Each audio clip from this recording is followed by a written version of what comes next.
Olá, muito boa noite. Começa agora o Consultor AgroMais. É hora de conferir o fechamento dos mercados agrícolas e financeiros nesta segunda-feira, abertura de semana. Tudo isso aqui no seu canal AgroMais, 24 horas de agroinformação. Uma sexta-feira de muita volatilidade dos mercados, muitas tensões, refletindo as preocupações com o andamento e o desfecho da briga geopolítica que ocorre lá na região do Mar Negro, entre Rússia e Ucrânia. Por um lado, perspectivas de invasão a qualquer momento por tropas da Ucrânia por tropas russas, por outro lado, notícias tendendo a indicar um alívio nas tensões, com a possibilidade de algum tipo de acerto, particularmente dos Estados Unidos e Rússia. Então, o mercado foi uma gangorra nesta segunda-feira, refletindo essas perspectivas em termos de solução do conflito, se é que existe, nessa região conturbada do planeta nesse momento. Bom, dito isso, vamos dar uma conferida como é que fecharam os mercados no dia de hoje, em função desses fatores aí conflitantes que atuaram sobre o mercado. O dólar acabou fechando em queda hoje, 0,5%, aqui no mercado de câmbio no Brasil, na contramão do mercado internacional, onde o dólar atuou em alta. Investidores se refugiando em ativos mais seguros, que é o caso do dólar americano. O dólar índice fechou em alta hoje, 0,3% aqui no Brasil. Só da entrada forte de dólares aqui no mercado de ações no Brasil e também no mercado de renda fixa, a enxurrada de dólares está levando no sentido oposto ao comportamento da moeda americana. Então o dólar aqui caiu 0,5%, 5,22%. E índice Bovespa fechou com leve alta de 0,2%. Lá fora, como eu disse, o dólar subiu 0,3% e o ouro deu uma disparada hoje. Como sempre acontece em momentos de conflitos geopolíticos aqui, o pessoal se refugia também nos metais preciosos. Prata também subiu bastante hoje. O ouro deu um salto de 1,8%, fechou o dia a 1.874 dólares a onça Troy. E o petróleo andou para lá e para cá, acabou fechando também com forte alta, depois de um início fraco. Fechou com valorização de 1,7%, petróleo tipo Brent, que é negociado na Bolsa de Londres, que é referência para o mercado internacional como um todo, na faixa aqui dos 96 dólares o barril. Tendência do mercado se aproximar aí dos 100 dólares, a depender da evolução do conflito lá entre Rússia e Ucrânia. 96 dólares, portanto, nesta segunda-feira. Mercado de commodities agrícolas, predominância de quedas hoje. A soja fechou em queda de 0,8% na Bolsa de Chicago, boa parte refletindo essas preocupações com o conflito lá, que afetou, essas preocupações que afetaram praticamente todos os mercados, particularmente os mercados mais voláteis, como é o caso das commodities. Chuvas em parte da América do Sul também foram um componente baixista para os preços da soja hoje, na Bolsa de Chicago. Fracas vendas, fracas inspeções de exportação de soja americana foi outro fator que também contribuiu para esse comportamento baixista da soja na Bolsa de Chicago. O milho andou dos dois lados, acabou fechando com leve alta de 0,7%, refletindo boa demanda pelo milho americano, segundo as inspeções divulgadas hoje, inspeções de embarque divulgadas pelo USDA, foi um dos fatores que determinaram esse comportamento diferente da soja hoje. Alta de 0,7%. Trigo acabou fechando com leve alta também, acompanhou o milho por um lado, por outro lado, manteve aquele comportamento de cautela em relação às tensões lá na região do Mar Negro, com centro grosso das exportações mundiais de trigo. Arroz fechou em queda hoje, na Bolsa de Chicago, arroz em casca, 1,1%, acompanhou a soja nesse caso. Vamos para a Bolsa de Nova York. Nova York com quedas generalizadas. O algodão despencou 1,9%, acompanhou outros mercados, também essa questão das tensões lá na região do Mar Negro. Café arábica também caiu bastante hoje, dia de muita volatilidade, mas também foi uma espécie de consolidação aqui com correção do que aconteceu nos últimos dias. Café tem subido, tem se mantido num patamar elevado, refletindo preocupações com a safra aqui no Brasil. Hoje, um dia de correção forte, acompanhando a volatilidade de outros mercados, fechou em queda, 1,7%. Mesmo caso do açúcar bruto em Nova York, tem um dia de consolidação também com rolagem de posições na Bolsa, um fator que determinou também essa queda de 0,8%. Lá no açúcar bruto lá na Bolsa de Nova York. Se mencionar aqui, o café robusto acompanhou o arábica em Londres, também caiu hoje, 0,9%. E para finalizar, temos ainda o suco de laranja, vamos virar as bolinhas, suco de laranja com queda hoje, 1,6%, cacau deu uma despencada, 2,8%, boi gordo na B3, pelo menos o contrato de março que a gente acompanha diariamente aqui, 335,50 no mercado futuro, queda de 0,3%. Pouco a gente vê também o mercado físico. E antes disso, uma entrevista exatamente para falar sobre o mercado boi gordo. Eu tenho a satisfação de conversar agora, a nossa entrevista ao vivo de hoje, com João Otávio de Assis Figueiredo, que é analista de mercado de pecuária, boi gordo, particularmente da Datagro Consultoria. Muito boa noite, João Otávio. Obrigado por nos atender mais uma vez aqui no nosso Consultor AgroMais. Então, mercado de boi, como é que está se comportando nesse meados de fevereiro, João Otávio? A gente viu que exportações estão indo bem ainda, já de janeiro foi bem em termos de exportações, retomada das compras por parte da China, isso dá alguma sustentação persistente aqui nos preços do boi gordo? João Otávio, muito boa noite. Silmar, boa noite, sempre um prazer falar com você e com os amigos do canal AgroMais. Realmente você tem razão, os preços se mantêm aí em patamares sólidos, né? A gente percebe que o nosso indicador aqui, GPB Datagro, que a gente está coletando no mercado diariamente com a indústria e com os pecuaristas, consolidou hoje em 338,35 na Praça Baixa de São Paulo, uma queda de 0,5%. E a gente vê que no dia 3 de janeiro, que foi o primeiro dia do indicador desse ano, estava em 337,9. A gente encontrou um pico de preço no dia 27 de janeiro, que bateu 344,3, mas a gente percebe que o mercado está bastante sólido. Encontra-se um teto do patamar de 345, mas também não reduz para um piso de 335. Então o mercado está com bastante solidez em patamares elevados. E o que está dando suporte para isso? O fator mais importante talvez seja a escassez de gado no Brasil. A gente vê que o IBGE soltou nessa semana passada o nível de abate de 2021 foi de 27,3 milhões de cabeças, uma queda de 8,3% contra 2020, que foi o patamar de 29 milhões de cabeças, e uma queda também em relação a 2019, que era 32 milhões de cabeças. Então, somando duas quedas consecutivas no abate de bovinos no Brasil, dá uma queda de 16,3%. Realmente não tem muito gado, a oferta está restrita e esse é o principal drive que está mantendo o patamar de preço elevado. Junto a isso, como você comentou, a exportação começa o ano bem aquecida, a gente vê que o mercado de exportação cada vez mais tem protagonismo no abate bovino do Brasil.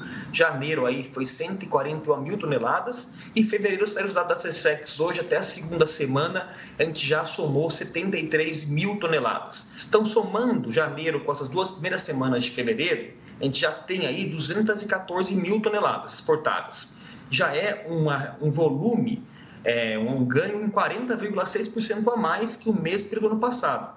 E se a gente falar de receita, Silmar, isso é mais interessante ainda, a receita acumulada até a segunda semana de fevereiro já ultrapassa 1,1 bilhões de dólares. Ano passado estava no patamar de 600 milhões de dólares. Então a gente vê que tanto quanto o volume quanto em receita, as exportações de carne bovina começam um ano bastante promissor. A gente está animado para isso, os pecuaristas e a indústria também, cada vez mais novos players comprando. A China, como o senhor comentou, já voltou, agora em janeiro, somando China mais Hong Kong, já foram quase 50% das compras do Brasil, das carnes exportadas do Brasil em janeiro. Então a gente vê que a China volta forte no mercado.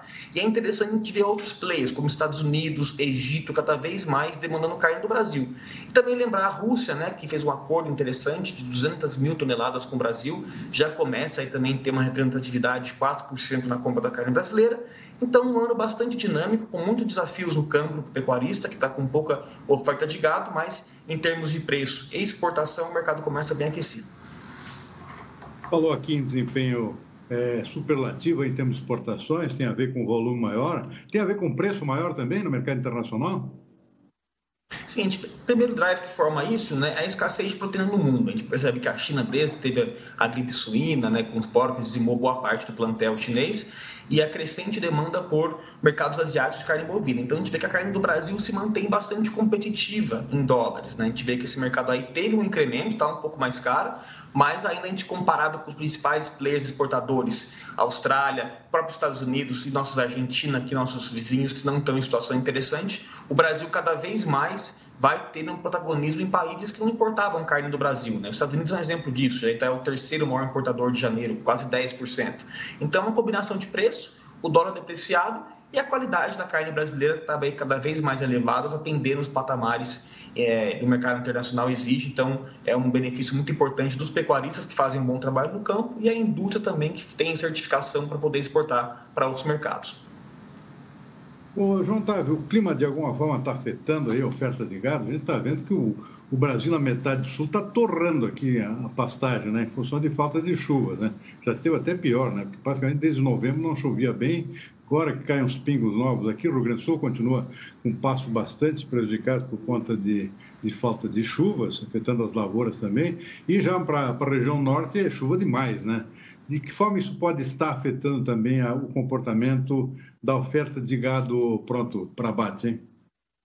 Mário, a gente está aqui acompanhando diariamente esse mercado, né, com os dados que pecuaristas e indústrias reportam para a gente, e de fato a gente percebeu isso em janeiro, comparado ano passado, o gado que era proveniente de nutrição a pasto era em torno de 40%. Esse ano está em torno de 22%, 25%. Então, a gente percebe que já tem uma oferta menor de gado a pasto. Isso porque a gente teve um ano muito seco no passado, né? Então demorou um pouco mais para essas pastagens recuperarem.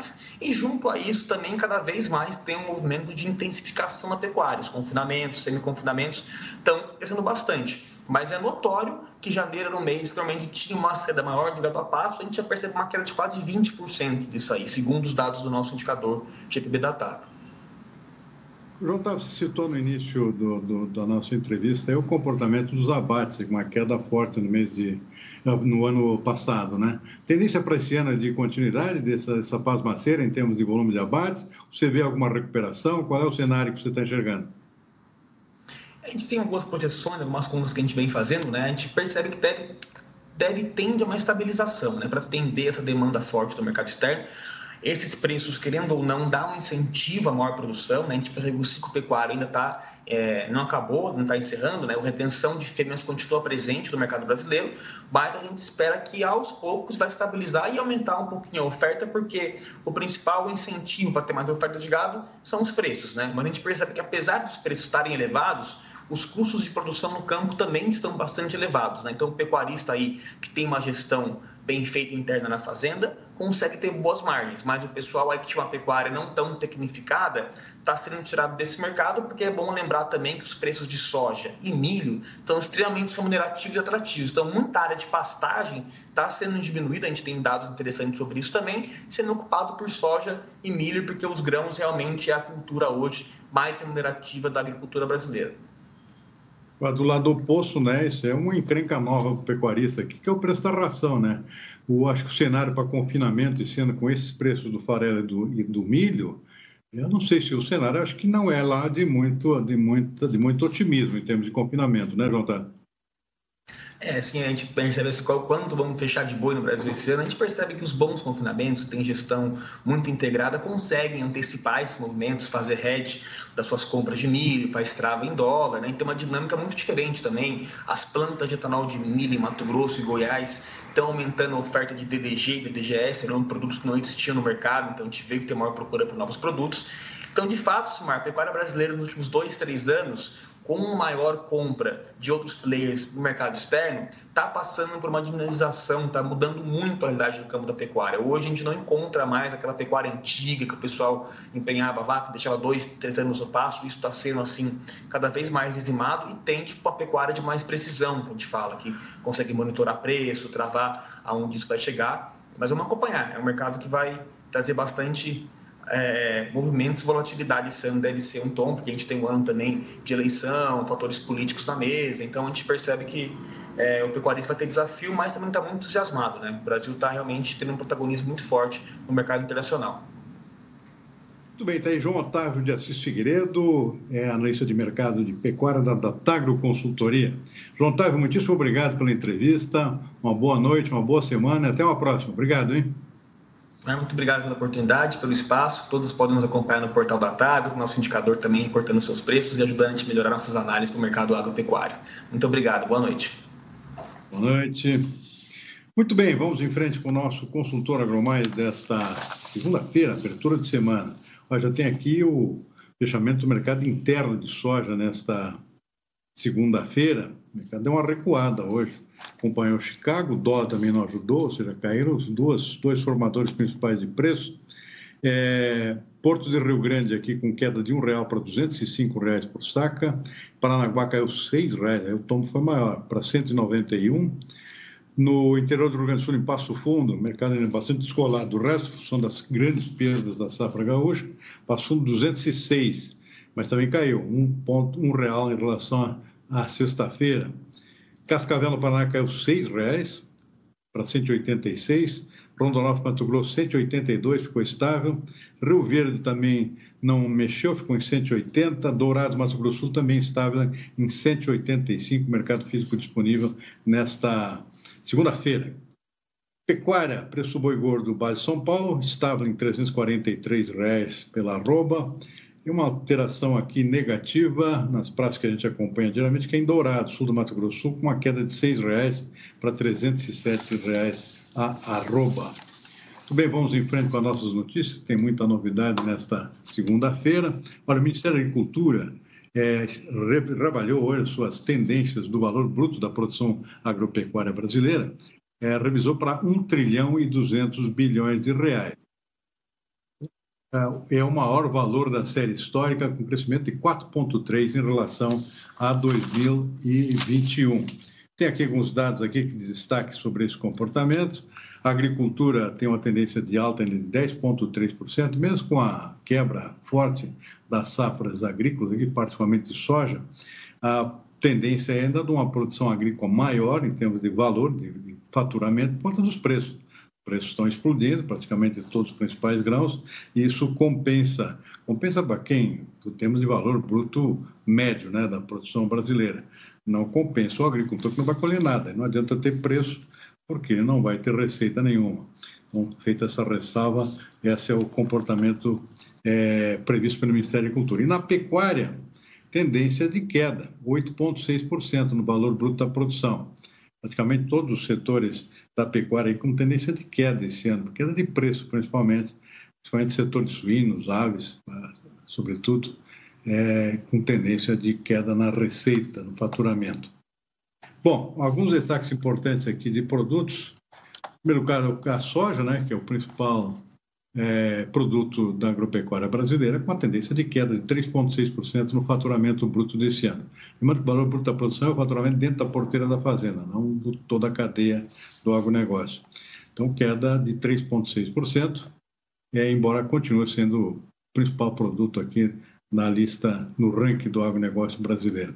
Tem queda prevista no arroz também, nesse caso o preço também não está ajudando, além da quebra na produção no sul do país, por falta de chuva, falta de água até para irrigação. Trigo também com previsão, nesse caso, o trigo não foi plantado ainda, previsão de queda também. Bovinocultura, menos 0,8%, tendência de queda. Do lado positivo, tem o algodão, que é o grande destaque desse ano, um aumento de 35% na receita prevista, receita bruta, porque está aumentando muito a área de plantio, a tendência de uma produção bem maior e os preços estão ótimos. Então, os dois lados aqui, temos volume e preço ajudando nesse comportamento, que é uma ampla recuperação da produção de algodão. Outros produtos que tiveram desempenho negativo no ano passado, por questões climáticas, é o caso do café, da cana de laranja, também com tendência de recuperação esse ano, não só por recuperação da produção, mas também com preços melhores, especialmente no caso do café, que os preços praticamente dobraram, ou mais do que isso, desde o ano passado. O milho ainda é uma expectativa, porque a primeira safra frustrou em termos de volume, mas os preços estão lá em cima, estão estimulando a segunda safra, que está em plantio nesse momento, é a tendência de crescimento, se o clima ajudar daqui para frente. Então, esse é o retrato das tendências do valor bruto da produção para esse ano de 2022, ainda com a perspectiva de crescimento, apesar desses solavancos, especialmente no caso da soja. E as exportações do agronegócio alcançaram 8,8 bilhões de dólares em janeiro, um valor recorde para o mês de janeiro, um aumento de 57,5% na comparação com o mesmo período no ano passado. São dados divulgados nesta segunda-feira pelo Ministério da Agricultura.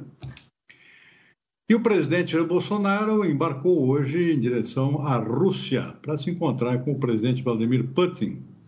Em conversa com apoiadores, o presidente Bolsonaro disse que vai tratar no encontro de assuntos como agronegócio, energia e também defesa. Sabemos do momento difícil que existe ali naquela região. Temos negócio com eles, comerciais. Em grande parte, o nosso agronegócio depende dos fertilizantes deles. Temos assuntos para tratar sobre defesa, né? Sobre energia, muita coisa para tratar. E o Brasil é um país soberano. Vamos torcer pela paz lá, que tudo certo. De acordo com dados do Boletim Focus, divulgado nesta segunda-feira pelo Banco Central, os economistas consultados elevaram novamente as suas estimativas, suas previsões para a inflação e também para os juros em 2022. Analistas subiram a projeção para o IPCA pela quinta semana seguida de 5,44% para 5,50%. Ao mesmo tempo, passaram a prever uma alta maior dos juros básicos da economia.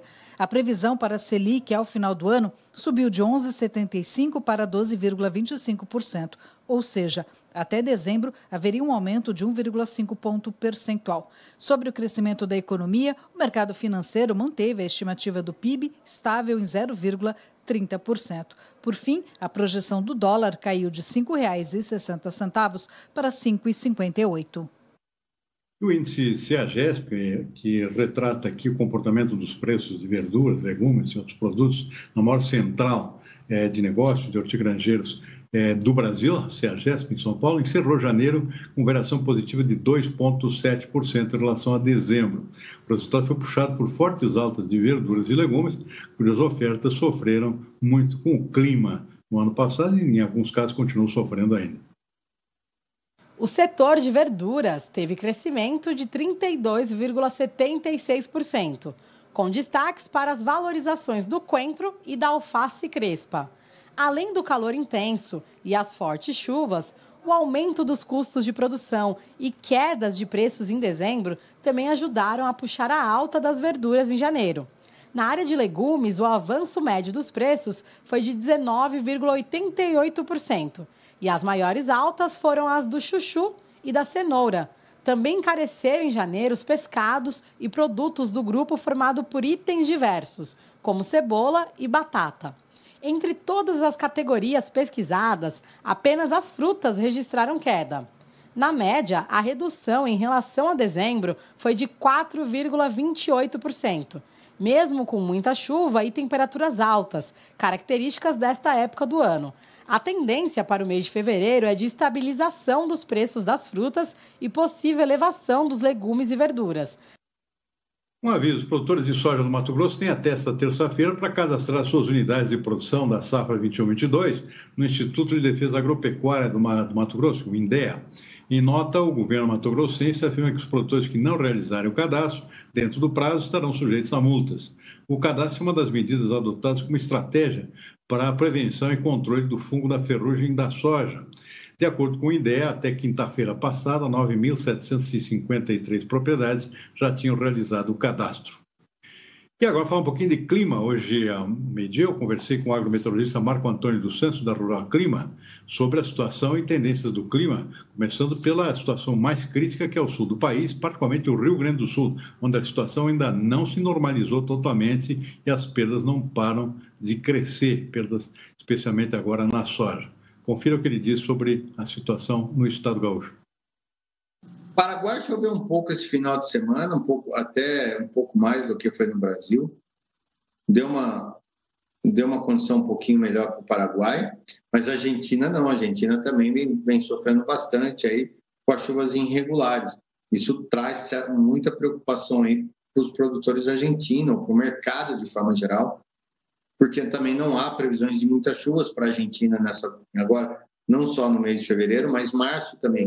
Isso pode trazer uma certa preocupação à produção deles, ainda mais para o quesito farelo, porque se quebrou do jeito que está quebrando a safra brasileira de soja, a produção de farelo também vai ficar muito aquém, e aí seria compensada por uma produção relativamente boa na Argentina, algo que isso não vai acontecer também. E o milho também, o milho da Argentina também sofrendo, não é só a soja, né, Marco Antônio? Não, os dois, né? Tanto milho quanto soja sendo fortemente impactado pelas chuvas irregulares. Perfeito.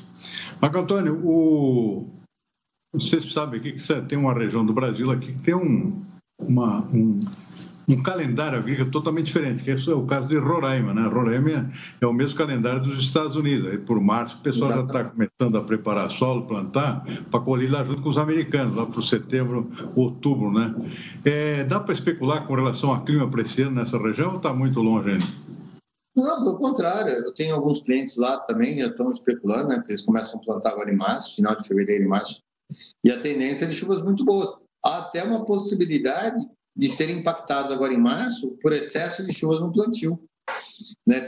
A gente tem alguns clientes também no norte do Maranhão, ali, que também planta, começou o plantio agora em fevereiro, e eles estão tendo muita dificuldade para plantar por conta do excesso de chuvas, Sumário. Eu acho que esse ano é um ano de muita chuva por lá, então as condições são excepcionais, podendo até ser agravadas por excesso de chuva, mas de uma certa forma são muito boas.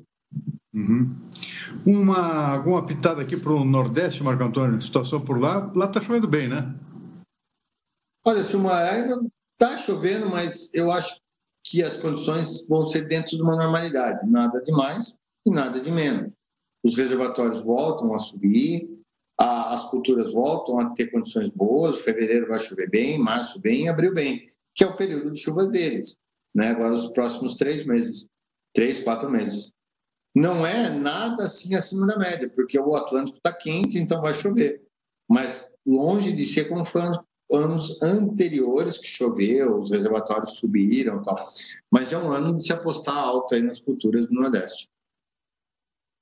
Bem, sobre o Rio Grande do Sul, o estado mais prejudicado pela seca aí, continua. Marco Antônio, agrometeorologista da Rural Clima, diz que essa semana vai continuar sem chuvas, com temperaturas elevadas, chuva só a partir do final de semana, talvez só segunda-feira, e isso tende, claro, a acentuar ainda mais as perdas que já são gravíssimas.